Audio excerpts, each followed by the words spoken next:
Buenas tardes, doctor. Soy estudiante de la carrera de terapia física de primer ciclo. Motivo por el cual estamos realizando este video es porque vamos a dar a conocer un poquito más sobre los siguientes temas a tratar, como son la mitosis, meiosis fase 1 y fase 2, y por último tenemos la implantación, en el cual estaremos ampliando un poquito más sobre las funciones que cumple cada una de estas fases en el ciclo celular. Por último tenemos la nómina de estudiantes que conforman el grupo. El día de hoy vamos a hablar acerca de la mitosis. La mitosis es una forma de reproducción celular en donde una célula madre da origen a dos células hijas que es igual a la célula madre. Tienen el mismo número de cromosomas y la misma información genética, por lo tanto no hay variabilidad genética. Antes de la mitosis, la célula pasa por una etapa llamada interfase. La mitosis consta de 4 etapas que es la profase, la metafase, la anafase y la telofase. En la etapa de la profase, el ADN se organiza dando lugar a los cromosomas. Los centriolos se van a los extremos de las células, de aquí empiezan a sacar fibras llamadas microtúbulos.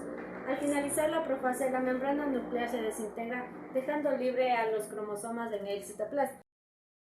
En la etapa de la metafase, los microsomas se pegan a los microtúbulos, dan posición a dos mitades en las células. El centro del citoplasma se denomina centrómero. En el centrómero hay unos pequeños hoyos llamados cinetocoros. Es precisamente aquí donde el cromosoma se pega al microtúbulo. En la etapa de la anafase, cada cromosoma se divide en dos cromátidas y empiezan a acercarse poco a poco a los centriolos.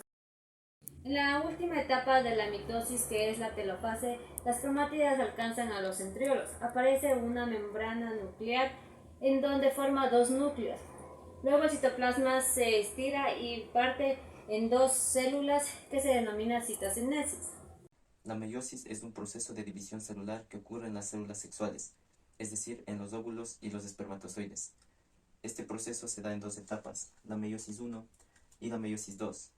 Previo a la meiosis 1 tiene lugar la interfase, en la cual la célula crece, el material genético se duplica y se prepara para la división. Después de ello, en la profase 1, los centriolos se mueven hacia los polos opuestos de la célula. Aparecen unas fibras denominadas microtúbulos, que forman parte del uso mitótico. También dentro de la membrana nuclear, los cromosomas se mezclan entre sí en un proceso denominado recombinación. En la metafase 1, la membrana nuclear desaparece, los cromosomas se alinean en la placa ecuatorial y las fibras del uso mitótico se unen al centrómero de cada cromosoma. Después, en la anafase 1, por acción de los microtúbulos, los cromosomas se separan y se mueven hacia los polos opuestos de la célula, formando dos conjuntos de cromosomas. En la telofase 1 vemos que aparece una nueva membrana nuclear en cada conjunto de cromosomas y desaparece el uso mitótico, para finalmente, en la citocinesis 1, con la división del citoplasma, dar lugar a dos células hijas, las cuales continuarán con el proceso de meiosis 2. Gracias. Meiosis 2 es la segunda fase de la meiosis. Es un proceso de división celular que da formación de los gametos. En la meiosis 2, las células haploides generadas en la meiosis 1 experimentan una segunda división celular. Durante la meiosis 2, las células resultantes de la meiosis 1, llamadas células haploides secundarias, se dividen nuevamente.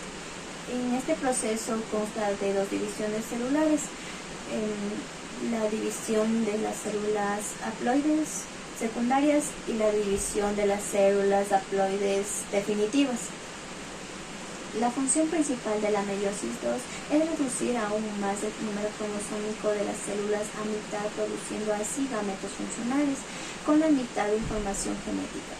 Esto es esencial para la reproducción sexual y asegurar la variabilidad genética de la descendencia. Claro, la meiosis 2 consta de dos divisiones celulares. La división 2 de la meiosis y la citocinesis 2. División 2 de la meiosis. Meiosis 2. La profase 2, los cromosomas que ya están duplicados de la meiosis 1 vuelven a condensarse y no hay recopilación del ADN en este punto. La metafase 2.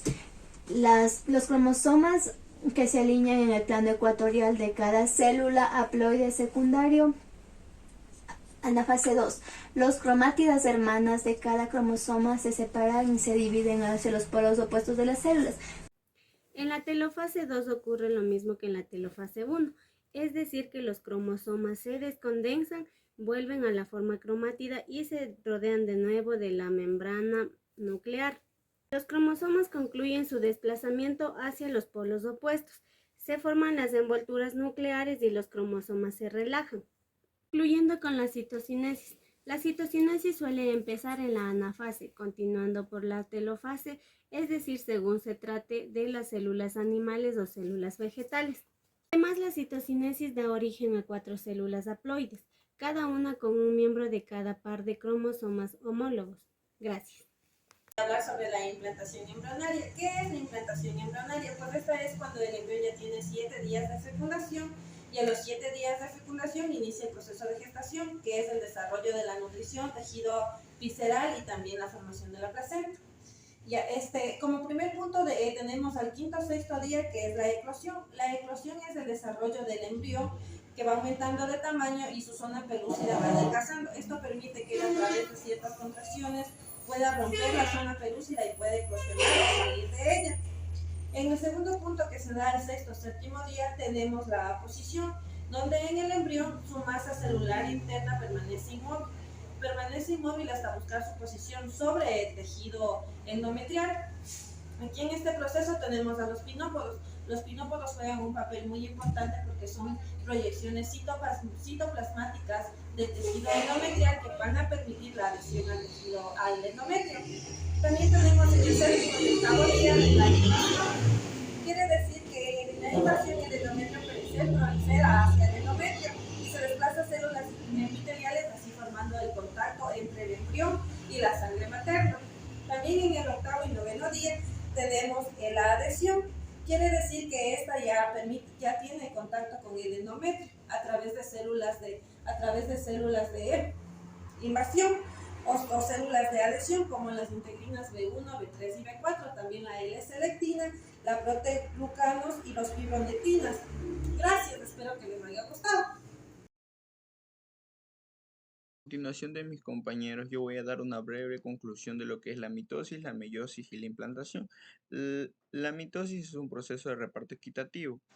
Material hereditario caracterizado de las células eucariotas normalmente concluye con la formación de dos núcleos separados, seguido de la participación del citoplasma para formar dos células hijas. La meiosis es uno de los cromosomas homólogos se separan en dos células hijas.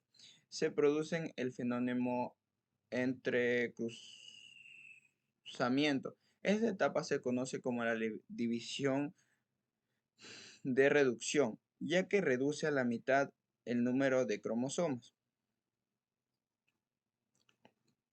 En la meiosis 2, al igual que en la mitosis, cada cromátida migra hacia un polo. Esta etapa se conoce como la división eucariota, ya que resulta en la separación de las cromosomas hereditarias. El resultado final de la meiosis son 4 células hijas haploides. Estas células son los gametos que son esenciales para la reproducción celular. En la implantación es un paso esencial en el proceso del embarazo y puede venir acompañada de algunos síntomas tempranos, desde ligeros sangrados hasta dolor de pecho y cansancio. Gracias.